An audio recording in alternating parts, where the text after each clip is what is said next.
오늘은 여호수아서 5장의 말씀을 묵상합니다. 하나님의 뜻을 발견하는 게 성도들에게 있어서는 참 중요합니다. 그러나 그것과 함께 중요한 것은 하나님의 때입니다. 승리를 얻기 위해서는 오랜 시간의 기다림과 준비가 필요합니다. 하나님은 이스라엘 백성이 여리고성을 정복하기 직전에 하나님의 백성이 해야 할 일을 말씀하십니다. 사실 사람이 바쁘지 하나님은 바쁘지 않습니다. 그 이유는 하나님은 하나님의 때에 정확히 일하시는 분이시기 때문입니다. 그럼 여호수아 5장에서 배울 수 있는 믿음의 사람들의 교훈은 무엇일까요?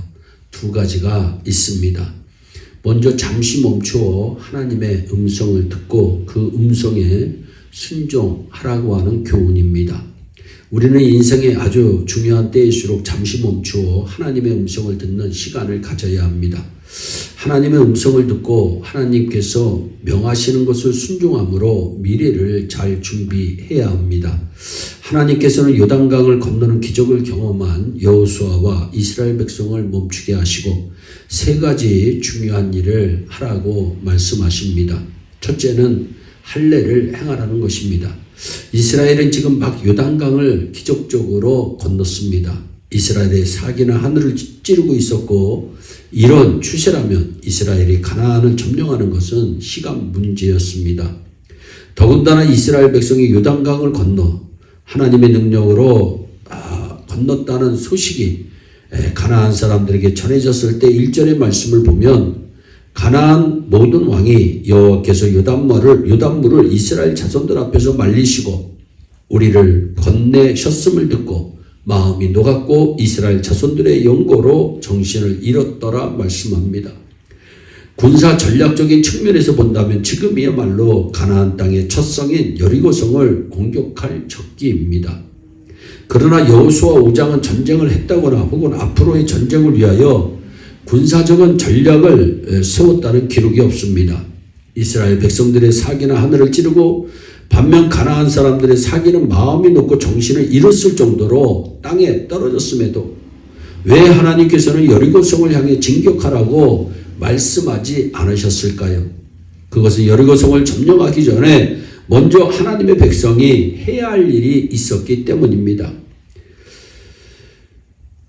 성경을 보면 우리가 그때에 여호와께서 여호수아에게 이르시되 너는 부싯돌로 칼을 만들어 이스라엘 장로들에게 다시 할례를 행하라 하시며 말씀합니다.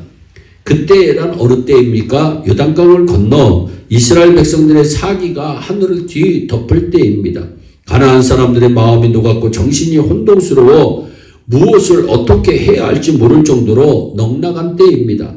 지금 출정하면 성공할 수 있을 바로 그때입니다. 사실 할례란 하나님의 백성이 되었음을 선포하는 의식입니다. 이제 더 이상 육신적 가치나 질서로 살지 아니하고 언약의 백성 하나님의 백성으로 살겠다고 하는 결단입니다. 성도 여러분 기억하세요. 이스라엘의 가장 큰 적은 여리고성의 사람이 아니라 할례받지 아니한 그들 자신이었습니다. 이스라엘이 가장 먼저 점령해야 할 성은 여리고성이 아닙니다. 할례받지 아니한 그들 자신의 성이었습니다. 하나님께서는 이스라엘이 여리고성을 점령하기 전에 먼저 할례 받지 아니한 그들 자신을 정복하라고 말씀하십니다. 성령으로 말미암아 부패하고 죄된 마음과 귀에 할례를 받으셨습니까? 성경은 말씀합니다. 로마서 2장 28절 29절 표면적 육신의 할례가 아니라 할례는 마음에 알지니 신령에 있고 의문에 있지 아니한다 말씀합니다. 하나님의 사람으로 고백하고 하나님의 사람으로 살겠다는 구체적인 결단을 한 그 사람을 사용하셔서 성공이라고 하는 여리고성을 점령하게 하시는 분이 하나님이십니다. 할례받지 아니한 더러운 것들이 내 안에 있어서 하나님의 축복의 통로를 막고 있지 않은지 우리가 먼저 살펴보시기를 바랍니다. 둘째는 유월절을 지키라는 것입니다. 세 번째는 가나안 땅의 소산으로 만든 무교병을 먹으라는 것입니다. 그들은 할례를 통해 유월절을 지키고 무교병을 먹음으로 과거로부터 죽고 미래를 향해 새롭게 태어나는 경험을 한 것입니다. 하나님은 이스라엘 백성들이 하나님이 맡기신 과업을 성취하기 전에 육신적인 모든 것이 죽고 이제 영적으로 거듭 새롭게 태어나기를 원하셨습니다. 또 다른 하나의 교훈은 포기와 함께 주어지는 승리의 교훈입니다. 여호수아가 하나님이 명하신 세 가지 일을 마치고 여리고성으로 나아갈 때 여호와의 군대 장관이 여호수아에게 나타납니다. 그리고 그의 발에서 신을 벗으라고 말합니다. 그 당시에 풍습에서 신을 벗었다는 것은 곧 노예라고 하는 표시입니다. 노예에게는 어떤 권리도 없습니다. 신발을 벗는다는 것은 모든 권리를 포기하는 것입니다. 하나님이 여호수아에게 발에 신을 벗으라고 하는 것은 그의 권리를 포기하라는 것입니다. 우리가 신을 벗고 맨발로 걸을 때, 즉 나의 권리를 포기하고 나는 주님의 종입니다 선포할 때 하나님께서 우리를 대신해서 싸워주시는 것입니다. 우리의 군대 장관은 예수님이십니다. 그리고 맨발로 걸을 때 이스라엘 백성들이 가나안 땅을 정복하였듯이 번영과 확장의 축복을 우리에게 하나님께서 허락하여 주시는 것입니다.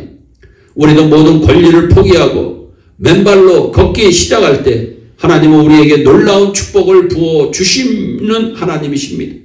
기회가 왔다고 승리가 보장된 것이 아닙니다. 기회가 왔다고 확신할 때도 잠시 멈추어 하나님의 음성을 듣고 그 음성에 순종하세요. 그리고 맨발로 걸어가세요. 그러면 가나안 땅은 우리의 것이 되고 우리는 축복의 승리자가 될 것입니다. 우리 모두 축복의 승리자가 되기를 주 예수 그리스도의 이름으로 축원합니다. 기도하겠습니다. 사랑의 하나님 참 감사합니다. 오늘도 여호수아서 5장의 말씀을 통해서 우리를 교훈하시는 하나님의 말씀을 듣습니다. 아무리 어려운 때에라도 하나님 잠시 멈추고 하나님의 음성을 듣는 시간을 우리에게 허락하여 주시고 하나님의 음성에 순종하여 하나님의 뜻을 이루는 우리 모두가 될 수 있도록 복을 내려 주옵소서. 우리가 할 수 있는 것은 아무것도 없습니다. 주여 우리는 노예입니다. 우리의 모든 권리를 포기합니다. 주께서 일하셔서 가나안 땅의 정복의 귀한 기쁨을 우리에게 허락하여 주옵소서. 감사하고 예수님의 이름으로 기도하옵나이다. 아멘.